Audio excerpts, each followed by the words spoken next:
नमस्कार। आज की वीडियो में हम बात करने वाले हैं एक ऐसे शब्द के बारे में या यूं कहें एक ऐसे सूत्रवाक्य के बारे में जो आदि काल से हम कहते आ रहे हैं। अहम ब्रह्मास्मि। एक ऐसा शब्द जिसे हमारे ऋषि मुनि अपने शिष्यों के बीच ब्रह्मा और आत्मा के संबंधों के बीच चर्चा करते आ रहे हैं। आज हम उस चर्चा को आगे बढ़ाते हैं और आपको बताते हैं कि जो अहम ब्रह्मास्मि है, जिसे एक सूत्रवाक्य कहा जाता है, उसे महाकाव्य कहते हैं। आइए इस एक शब्द में जो महाकाव्य छिपा हुआ है, उस शब्द को समझते हैं। अहम ब्रह्मास्मि। अहम का अर्थ मनुष्य की आत्मा है।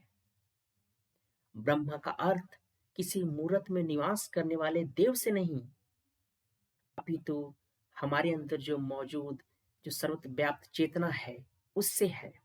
अस्मि का अर्थ ब्रह्मा और आत्मा दोनों की एकाकार हो जाने से है और इसका उल्लेख पहली बार शुक्ल यजुर्वेद के बृहदारण्यक उपनिषद में दिखाई देता है। सबसे पहले केवल ब्रह्मा ही था, फिर वह स्वरूप हो गया। देवता, ऋषि, मुनि, मानव जिसने भी उसका ज्ञान प्राप्त किया, वह ब्रह्मा स्वरूप हो गया। जो भी यह मानता है मैं ब्रह्मा हूं, वह सर्वरूप हो जाता है। अद्वैत वेदांत में 4 महाकाव्य आते हैं, जिसमें प्रज्ञानम ब्रह्म, तत्वमसि, अयम आत्म ब्रह्म और अहम ब्रह्मास्मि। और आज हम अहम ब्रह्मास्मि पर चर्चा कर रहे हैं।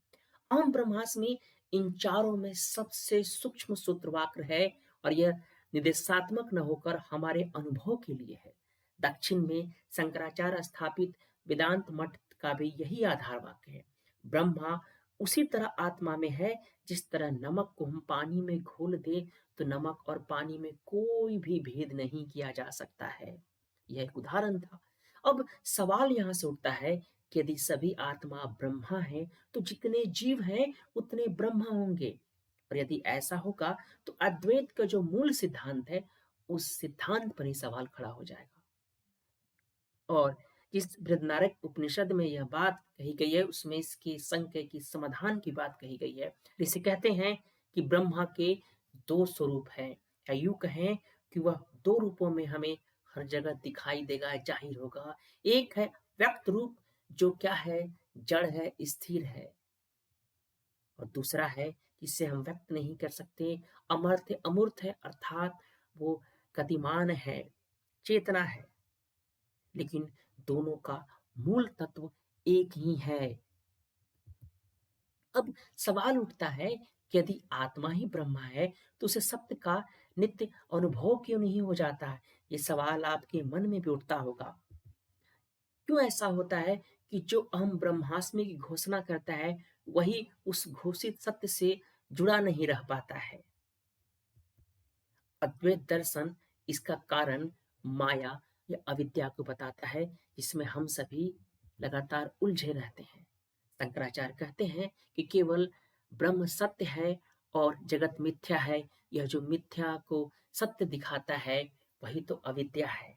और आजीवन हम इसी अविद्या और माया में पड़े रहते हैं, जिस पर ना जाने कितने कवियों, लेखकों ने इस पे अपनी अपनी रचनाएं लिखी, हमें इससे बचने की उपाय बताते रहे। विवेक चूड़ामणि में शंकराचार्य कहते हैं, क्योंकि अब सवाल उत्पन्न होता है कि इस अविद्या का निदान क्या है। तो विवेक चूड़ामणि में शंकराचार्य कहते हैं कि सिर्फ मैं राजा हूं रटने से कोई राजा नहीं बन जाता। राजा बनने के लिए शत्रु का नाश करना पड़ता है। और यह शत्रु क्या है? हमारे अंदर जो विद्यमान अविद्या माया है, हमें उसे दूर करना होगा। और जो जीव का सत्य स्वरूप में है, वह हमेशा उस चीज को जान नहीं पाता। और यही क्या है, वो इसी मिथ्या और असत्य में, अविद्या में उलझा रहता है। तो अहम ब्रह्मास्मि का आपको आज समझ में आ गया होगा, तो मुझे जरूर कमेंट्स करें। और ऐसे कुछ भी आपके सवाल हो, आप मुझसे पूछ सकते हैं कमेंट्स बॉक्स में, या टेलीग्राम के माध्यम से आप मुझसे संपर्क कर सकते हैं। धन्यवाद।